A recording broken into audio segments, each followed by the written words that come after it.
হবে এই এক্সামের প্যাটার্ন অনুযায়ী এই এক্সামটাকে আগে বোঝার চেষ্টা করতে হবে সবার প্রথম। এই এক্সামে কি ফ্যাক্টর কোনটা, চাবিকাঠি কোনটা, মেন জায়গা কোনটা, সেই জায়গাটাকে আগে তোমাকে ফোকাস করতে হবে। দেখো এই এক্সামের প্যাটার্ন তোমরা যদি দেখো যে চেঞ্জেস করছে, সুতরাং এখানে বেশি কিছু খেলার জায়গা নেই। যেটা মেন কি জায়গা, যেটা চাবিকাঠি, সেটা। হ্যালো ফ্রেন্ডস, আমি পার্থ ঘোষ। যেমনটা তোমরা জানো, পিএসসি ফুড সাব ইন্সপেক্টরের ডেট ঘোষণা হয়ে গেছে, টেন্টেটিভলি ডেট 16 এবং 17 মার্চ। তো তোমরা অনেকেই পড়াশোনা শুরু করে দিয়েছো, কিন্তু ফুড সাব ইন্সপেক্টর এক্সামের প্যাটার্ন সম্পর্কে তোমরা সবাই জানো। কিন্তু এখানে তোমাকে জানতে হবে যে যারা এখন অবধি পড়াশোনা সেভাবে করে উঠতে পারেনি, কোথা থেকে পড়বে কী পড়বে এই নিয়ে ভাবছো, তাদেরকে বলি সবার প্রথম কিছু কিছু ইম্পর্টেন্ট জায়গাগুলোকে তোমাদের কভার করো। তোমরা যদি দেখো যে ম্যাথামেটিক্সে 50 নম্বর থাকছে, জিকেতে এবং স্ট্যাটিক জিকে মিলে 40, আর কারেন্ট অ্যাফেয়ার্সে 10, তাহলে কারেন্ট অ্যাফেয়ার্স 10টার মধ্যে কটা পারবে? 5টা। যদি ঠিকঠাক কোশ্চেন থাকে 5 থেকে 7টা, যদি ঠিকঠাক না আসে 3টো পারবেন, 2-3টো পাবেন হয়তো।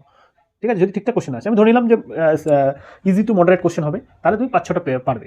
কিন্তু জিকে যত ভালোই পড়ো না কেন, সেখানেও তুমি মানে 40টা যে জিকে হবে স্ট্যাটিক জিকে এবং জেনারেল জিকে মিলে, সেখানে 40টার মধ্যে তুমি হার্ডলি 20 থেকে 25টা তোলা মানে অনেক ভালো ব্যাপার, অনেকই ভালো। সেটা সেই অবধি করা যায় না, ঠিক আছে? তো 25-30 তুলতে পারলে ঠিক আছে। কিন্তু সবচেয়ে যেটা বড় ব্যাপার সেটা হচ্ছে যে, মানে আমি এটাই বলতে চাই, তুমি জিকে আর কারেন্ট অ্যাফেয়ার্স মিলে তুমি 50-এ তুমি কখনোই 50-এ 45-এ তুলতে পারবে না।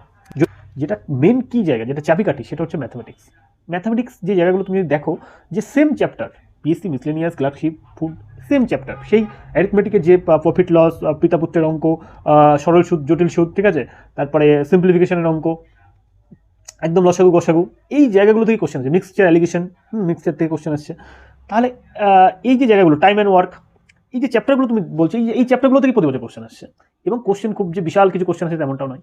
তাহলে তোমাকে দেখতে হবে যে এই জায়গাগুলোতে, মানে তুমি যদি একেবারে কিছু না শুরু করে থাকো, তাহলে তোমাকে সবার প্রথম হাত দেওয়া উচিত যে ম্যাথামেটিক্সে যে কিছু চ্যাপ্টার আছে, যে জায়গাগুলো থেকে বারবার বেশি বেশি কোশ্চেন আছে, ঠিক আছে, সরল সুদ, জটিল সুদ, টাইম অ্যান্ড ওয়ার্কস, এই যে জায়গাগুলো, এই কিছু চ্যাপ্টার্স আছে, সেই চ্যাপ্টারসগুলোকে আগে কমপ্লিট করা, ঠিক আছে? এবং পিএসসি যে ফুডের যে 50টা কোশ্চেন থাকবে, যদি ইজি টু মডারেট থাকে, তাহলে সেখানে অন্তত 45-এর উপরে তোমার পাওয়া উচিত। মানে এটাকে টার্গেট নয় যে 50-এর উপরে অ্যাটলিস্ট আমি 45-এর উপরে তুলবো, এবং তার জন্য এই কটা দিন যে সময় আছে, সবার প্রথম ম্যাথামেটিক্সে জোর দেবো, ঠিক আছে? আমি যদি দিনে 8 ঘন্টা পড়ি, তাহলে আমি অন্তত 4 ঘন্টার উপরে ম্যাথামেটিক্সকে দেবোই, 4 থেকে 5 ঘন্টা। কারণ ম্যাথামেটিক্সের মেন জায়গা, মেন স্কোরটা তুলবে ম্যাথামেটিক্স। 50%-এর উপরে স্কোর তো ম্যাথামেটিক্সে আছে ওইটা। ম্যাথামেটিক্স যারা পারবে তারা তো মানে তাদের প্লাস পয়েন্ট, কিন্তু যারা ম্যাথামেটিক্স উইক, তাদের সবার প্রথম কাজ হচ্ছে ম্যাথামেটিক্স তোলা। কারণ জিকেতে বিশেষ কিছু দেখো, জিকে যেগুলো পরিচিত জিকে আসবে সেগুলো সবাই পারবে, কিন্তু জিকে কঠিন আছে, কাট অফ কম উঠবে।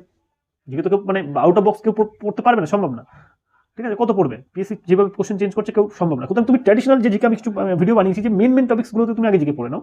সেটার জন্য বলেছি আগে জিকে পড়তে গেলে কোন কোন জায়গাগুলোকে আগে পড়তে হবে, ঠিক আছে? আর ম্যাথামেটিক্সে হচ্ছে তোমাকে সব পড়তে হবে, যে জায়গাগুলো মানে একই তো চ্যাপ্টার, সেম চ্যাপ্টার, ওই চ্যাপ্টারগুলোকেই তোমাকে মডারেট লেভেলের কোশ্চেন সলভ করতে হবে, এমসিকিউ সলভ করতে হবে, এবং সলভ করে করে দেখতে হবে যে এই চ্যাপ্টার থেকে যেন আমার কোশ্চেন না আটকায়। হার্ড কোশ্চেন বাদ দাও, কিছু বিষয়ের হার্ড কোশ্চেন পিএসসি টানে না, ইজি টু মডারেট কোশ্চেন হলে আমি যেন না ছাড়ি। তাহলে তোমাদের এইটাই হচ্ছে পিএসসির চাবিকাঠি আমার মতে বলে। তুমি সব পড়বে, সব কিছু শুরু করার আগে তোমাকে দেখতে হবে যে কোথা থেকে নাম্বার উঠবে, কোন জায়গাগুলো মেন জায়গা, ঠিক আছে? সবার প্রথম যদি ম্যাথামেটিক্স উইক হয়ে থাকো, তাহলে ম্যাথামেটিক্স নিয়ে বসো, দিনে 5-6 ঘন্টা করে তো ম্যাথামেটিক্সে দাও। এবং ম্যাথের কিছু কিছু বিশেষ চ্যাপ্টার আছে, সেগুলো থেকে বেশি কোশ্চেন আছে, জানতে চাইলে আমি সেগুলো অবশ্যই তোমাদেরকে অ্যানালাইসিস করে দিতে পারি। আমি জিকের কিছু চ্যাপ্টার সাজেস্ট করেছি, ভিডিওতে তোমরা দেখতে পাবে। সেই জায়গাগুলো থেকে আগে জিকে কমপ্লিট করবে, ঠিক আছে? তারপর তোমরা অন্য জিকে পড়বে, আমি বলছি অন্য কিছু পড়তে, কিন্তু মেন আগে এইগুলো কমপ্লিট করো। এখান থেকে কোশ্চেন পাবে যদি ঠিকঠাক কোশ্চেন হয়, আর যদি এর বাইরে কোশ্চেন হয়, তাহলে কোশ্চেন টাফ হবে, ঠিক আছে? এটা মাথায় রেখো, কাটাবো কম উঠবে। তো যেটা বলার ছিল, মেন চাবিকাঠি হচ্ছে ম্যাথামেটিক্সে জোর দাও। ম্যাথামেটিক্সে যেন 50-এ তোমাদের 45-এর উপরে তুলতে পারো আর কি, তাহলে তোমরা স্কোর করতে পারবে, ঠিক আছে? আজকে এই অবধি, নেক্সট ভিডিওতে দেখা হচ্ছে।